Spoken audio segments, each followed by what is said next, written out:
要是我跟你讲，这场闹得全世界都知道的马斯克起诉 OpenAI 的官司，最可怕的根本就不是谁输谁赢，而是他直接把 AI 行业里最不能见人的底层真相给撕开了。你或许已经在网上看到过无数关于这场官司的零散信息，有人说这是马斯克和奥特曼的私人矛盾，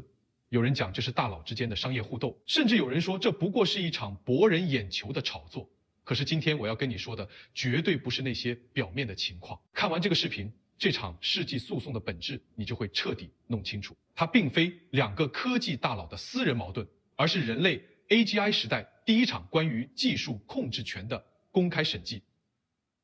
OpenAI 从一家想要造福全人类的非盈利实验室，一步步和微软深度绑定，变成商业巨轮的完整逻辑。你能看清楚，从而避开市面上90%对这件事的片面解读和误判。这场官司对我们每一个人的真实影响，你会知道，不管你是 AI 行业从业者，还是只是平常用 AI 工具的普通用户，甚至你压根不关心 AI 发展，这件事在未来几年都会直接改变你的生活轨迹。更重要的是，这场博弈背后，整个人类面对 AGI 这个足以改写全人类命运技术，正在面临那个几乎没办法解决生存悖论。你能看明白？到这里，你能够先在评论区跟我说，你更觉得这场官司是马斯克在守护 AI 行业的初心，还是他仅仅借着道德的名义为自己的商业布局铺路？不用写长篇大论，直接说你站前者还是后者就行。很多人都觉得马斯克和 OpenAI 的矛盾是最近2年才爆发的，但你有没有发现，全部的冲突实际上在 OpenAI 成立的第一天就已经埋下隐患了？不少人都把这一点给忘了。OpenAI 刚成立的时候，整个 AI 行业的格局和现在大不一样。那时候的谷歌靠着 DeepMind 差不多垄断了全球最顶尖的 AI 人才跟技术，整个行业都被谷歌的阴影笼罩着。而马斯克、奥特曼还有其他几位联合创始人，当时成立 OpenAI 的核心目的就是去打破谷歌的垄断，用一种完全非盈利的模式去打造一个属于全人类的通用 AI， 也就是我们常说的 AGI。他们那会儿说的特别清楚， OpenAI 的唯一使命就是推进 AGI 安全发展，让所有人都能一起享受 AGI 带来的好处，绝对不会被商业利益给牵制住。甚至他们那会儿的架构是标准的非盈利慈善信托，所有资金只可以用来做 AGI 研发，不能给任何人分利润，更不能成为少数人挣钱的工具。就在这个时候，马斯克给 OpenAI 捐赠了3800万美元，这个数目在当时看来已经是一大笔钱了。可你猜猜之后怎么样？就是这笔钱在后来 AGI 研发的天价成本面前一点作用都发挥不出来。你或许完全没概念，研发一款真正顶尖的大语言模型得花多少钱？很多人觉得就是找几个程序员写几行代码就完事情了，可实际上根本不是那么一回事。就拿 GPT-4 来说，它单次训练成本达到了1亿美元。注意，是单次训练，不是整个研发周期的全部成本。而且这还只是个开始。到了2025年，仅仅前3季度 ，OpenAI 花在模型推理上的成本就已经有86.7亿美元，全年的算力投入更是超过了540亿美元。现在你再回过头看看马斯克当年捐的那3800万美元，是不是一下子就清楚为什么非盈利的模式根本没有办法保持下去了？要是你也是头一回知道这些成本数字，发现自己之前完全低估了 AGI 研发花钱的厉害程度，那就随便点个赞，让我知道你已抓住了这个最核心的点。我第一次看到这些数字的时候，也觉得特别震惊。可之后越想越清楚，这根本不是数字大小的问题，而是 OpenAI 从成立那天起就陷入了一个几乎解不开的死循环。你好好想想，他们的使命是研发出安全的 AGI 来造福全人类。可要是研发 AGI， 那就得要有海量的算力，还得要有顶尖的人才，还有源源不断的资金投入。这些没一样是不花钱的，而且花钱还是呈指数级往上涨。这就好像你开了一个公益图书馆，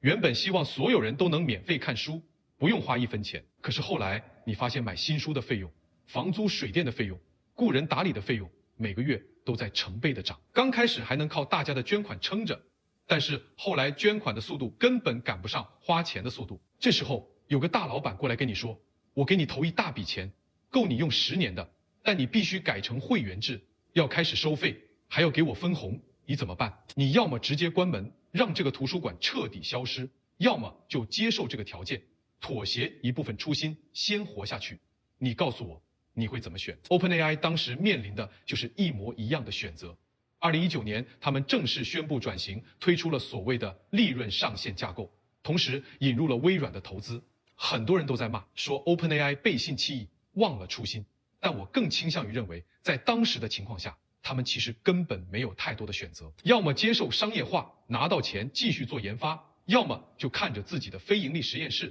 因为没钱，直接死在 AGI 研发的半路上。但问题来了，这个转型真的只是为了活下去这么简单吗？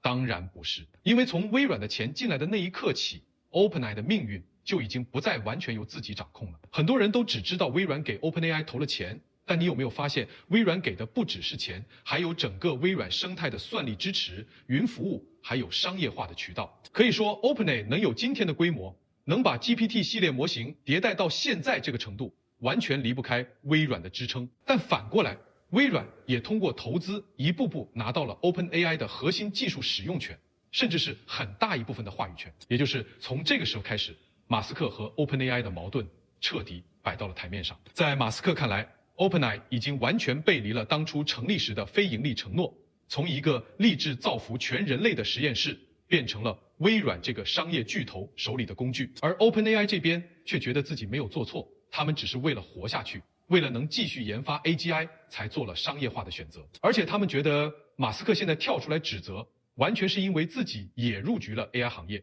是出于商业竞争的目的才来打这场官司。这场官司正式开庭的时间定在了2026年4月，你先记住这个时间点，后面它会突然变得很关键，因为这个时间点刚好卡在 OpenAI 冲击1万亿美元估值 IPO 的最关键节点。你想想，一家准备 IPO 的公司突然被全球最有影响力的科技大佬之一起诉，而且起诉的核心是这家公司从根上就违背了自己的创始承诺，甚至违背了慈善信托的义务。这对一家准备上市的公司来说意味着什么？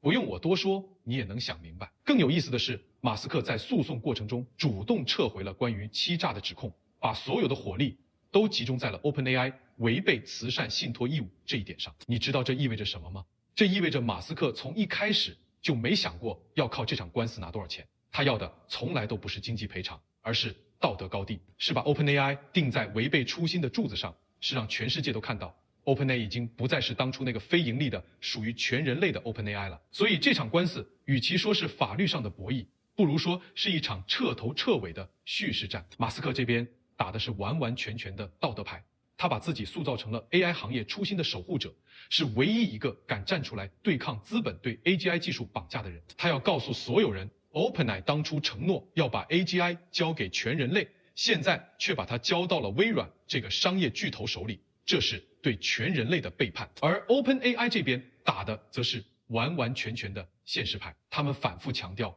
没有商业化，没有微软的投资，他们根本不可能研发出 GPT 系列的模型，根本不可能走到今天这一步。他们甚至直接指责马斯克，说他现在的所作所为完全是因爱生恨。当初他自己也想掌控 OpenAI， 被拒绝之后才转身离开，现在自己做了 xAI， 就反过来用诉讼的方式打击自己的竞争对手。我第一次看到双方的叙事逻辑的时候，也觉得两边说的都有道理，但后来越想越觉得这件事最微妙的地方根本不是谁对谁错，而是两边都在刻意回避一个最核心的问题，那就是 AGI 这个足以改变全人类命运的技术，它的控制权到底应该在谁手里？你先别急着回答这个问题，我们先来看一个最现实的变化，这个变化已经实实在在的发生了，而很多人根本没有注意到 OpenAI 最核心的资产从来都不是它的模型，也不是它的技术，而是信任，是企业客户的信任，是开发者的信任，是监管机构的信任，更是全球用户的信任。而这场官司直接动摇了这个信任底座。我们来看一组数据， OpenAI 在美国企业 AI 支出中的市场份额已经从之前的 50%直接降到了 27%， 而它的竞争对手 Anthropic 市场份额直接跃升到了 40%。 你知道这组数字背后意味着什么吗？这意味着那些真正给 OpenAI 付钱的大企业客户已经开始用脚投票了。他们为什么要走？不是因为 GPT 的模型不好用了，而是他们开始担心 OpenAI 这家公司未来到底稳不稳定。这场官司会不会让它的商业架构彻底崩塌？自己存在 OpenAI 里的数据到底安不安全？甚至 OpenAI 未来的发展方向会不会因为这场官司，因为和微软的绑定发生彻底的改变？这些不确定性对于企业客户来说是致命的，因为没有任何一家大企业愿意把自己的核心业务绑定在一家充满不确定性的公司身上。不只是企业客户，连开发者生态也开始出现了动摇。很多开发者之所以愿意基于 OpenAI 的生态做开发，就是因为相信它的开放政策是稳定的，是可预期的。但现在这场官司让所有人都开始怀疑 OpenAI 未来还能不能保持现在的开放程度，它的政策会不会因为资本的诉求随时发生改变？一旦开发者失去了信心，开始流向其他的平台，那 OpenAI 的生态护城河就会一点点被瓦解。更麻烦的是，监管机构的态度也开始发生变化。之前 OpenAI 之所以能在相对宽松的监管环境里快速发展，很大一部分原因就是它顶着非盈利造福全人类的光环。监管机构愿意相信它会自我约束，会把 AGI 的安全放在第一位。但现在这场官司直接把它的非盈利外衣撕开了，所有人都看到了它和微软深度绑定的商业本质。那监管机构还会像以前一样给它宽松的发展空间吗？答案显然是否定的。但这还不是最离谱的，因为这场官司的影响根本不只是局限在 OpenAI 这一家公司身上，它已经引发了整个 AI 行业的连锁反应，甚至会改写整个行业的规则。你想想，整个 AI 行业的产业链，上游是芯片、算力，中游是大模型，下游是各种各样的应用。而 OpenAI 一直是这个产业链里最核心的玩家之一，它的一举一动直接影响着整个产业链的生死存亡。如果这场官司让 OpenAI 的商业架构出现问题，那上游的芯片厂商会不会面临订单大幅缩减的风险？中游的其他大模型公司会不会被监管机构一起盯上？下游的应用开发商会不会因为底层模型的不确定性直接暂停自己的开发计划？这些都不是危言耸听，而是实实在在正在发生的事情。还有整个 AI 行业的估值逻辑。之前很多 AI 公司的估值都是靠着未来 AGI 的想象空间撑起来的，但这场官司直接让所有人都开始冷静下来，开始重新思考 AI 公司的商业逻辑到底能不能走通，非盈利的初心和商业化的诉求到底能不能共存？如果连 OpenAI 这样的行业龙头都面临着这么大的不确定性，那些中小 AI 公司他们的估值又有多少水分？一旦整个行业的估值逻辑被重构，那 AI 行业的寒冬可能真的就要来了。不只是商业层面，连全球的地缘政治监管也因为这场官司发生了明显的转向。之前很多国家对于 AI 的监管还处于观望的状态，松紧程度不一，但这场官司让所有国家的监管机构都看到了 AGI 技术的控制权已经开始向少数几个科技巨头手里集中，而这种集中带来的风险是全球性的，所以接下来全球范围内对于 AI 的监管只会越来越严，门槛只会越来越高。这对于整个行业来说影响是颠覆性的。如果你也想把这件事的来龙去脉彻底摸透，不想再被网上碎片化的信息带偏，先点个赞收藏一下，不然后面讲到最核心的结局预判和终极思考的时候，你可能真的找不回来了。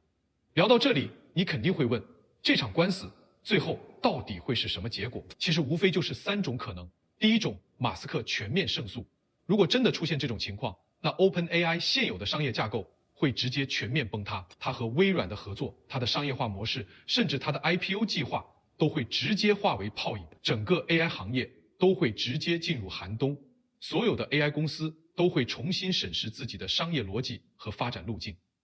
第二种 ，OpenAI 全面胜诉。就算是这种情况 ，OpenAI 也赢不了全部，因为就算法律上它没有问题，它的信任底座已经被这场官司彻底动摇了。企业客户、开发者、监管机构的信任不是靠一场官司就能赢回来的，它的市场份额还会继续流失，它的竞争对手只会越来越强。第三种，也是最有可能出现的情况，就是双方庭外和解。毕竟不管是马斯克还是 OpenAI 都很清楚，真的打到最后，不管谁赢都是两败俱伤。庭外和解，双方各退一步，既能保住各自的体面，也能避免整个行业受到更大的冲击。但你有没有发现，不管最后是哪种结果，有一件事已经不可逆地发生了，那就是 AG 这个黑箱已经被这场官司彻底撬开了一条缝。之前绝大多数人都只看到了 AI 技术带来的便利，看到了它的发展速度，却从来没有想过这个足以改变全人类命运的技术到底被谁控制着？它的发展方向到底是为了造福全人类，还是为了满足少数资本的逐利需求？而这场官司把这些问题直接摆到了全世界所有人的面前，让你不得不去想，不得不去面对。这就回到了我们最开始的那个终极问题：足以改变全人类命运的 AGI 技术，它的控制权到底应该属于谁？是属于少数几个科技巨头，少数几个掌握了技术和资本的大佬，还是应该接受全人类的监督，真正为全人类的福祉服务？我知道这个问题没有标准答案，但我觉得我们必须要去思考这个问题。因为 AGI 和之前所有的技术都不一样，之前的技术不管是电力还是互联网，就算被少数企业垄断，它带来的风险都是可控的。但 AGI 不一样，它是有可能拥有自我迭代能力的，是有可能彻底改变人类文明走向的。如果这样一个技术，它的控制权完全掌握在少数几个只追求商业利益的巨头手里，那全人类的命运就等于被交到了少数人的手里。这才是这件事里最值得我们警惕的地方。很多人都说技术是中立的，但我从来都不这么认为。技术从来都不是中立的，它的发展方向、它的使用场景、它带来的影响，从始至终都是由控制它的人决定的。你用 AI 来做医疗研发，攻克疑难杂症，它就能造福无数人；你用 AI 来做武器，来做欺诈，来垄断资源，它就能给全人类带来灾难。所以，真正重要的从来都不是技术本身发展的有多快，而是谁在控制这个技术，这个技术到底为谁服务。这里我觉得最容易被忽略的地方是，很多人都把这场官司当成了一场遥远的科技圈八卦，觉得和自己没有关系。但你错了，阿吉的发展会渗透到我们生活的每一个角落，会改变我们的工作、我们的生活，甚至我们的认知。而这个技术的控制权直接决定了它会给我们带来一个什么样的未来。它是会让我们的生活变得更平等、更美好，还是会让资源更加集中，贫富差距更加悬殊？答案就藏在这场官司背后的控制权博弈里。聊到这里，你再回头看最开始的那个问题，你觉得这场官司到底是马斯克在守护初心，还是他在为自己的商业布局铺路？其实答案已经不重要了，因为不管他的初衷是什么，他都用这场官司让全世界都看到了 AI 行业最核心的矛盾，看到了 AGI 控制权的终极问题。从这个角度来说，不管官司的结果如何，他都已经达到了自己的目的。我也看到很多人说，马斯克自己也做 XAI， 也是 AI 行业的玩家，他根本没有资格站在道德高地上指责 OpenAI。这个说法听起来好像没问题，对吧？但问题就在这里，我们不能因为马斯克自己也入局了 AI 行业，就否定他提出的这个核心问题。就算他的动机里有商业竞争的成分，也不影响这个问题本身的重要性。因为这个问题不是只关乎 OpenAI 和马斯克，而是关乎我们每一个人，关乎全人类的未来。如果这期视频让你对这场世纪诉讼、对 AGI 的发展有了全新的认知，让你避开了那些片面的解读和误判，那一定要订阅我的频道。后面我还会继续拆解这种看起来简单，其实水很深的行业事件，带你看懂那些藏在表面新闻背后的底层逻辑。最后我想说，人工智能的发展从来都不只是一个技术问题，更是一个权力问题，一个关乎全人类命运的问题。我们不能把人类的未来完全寄托在少数科技巨头的良心上，因为资本的逐利性是天生的，是刻在骨子里的。而 AGI 的发展需要的是更透明的规则、更广泛的监督、更普惠的分配。只有这样，这个足以改变人类命运的技术才能真正成为全人类的福音，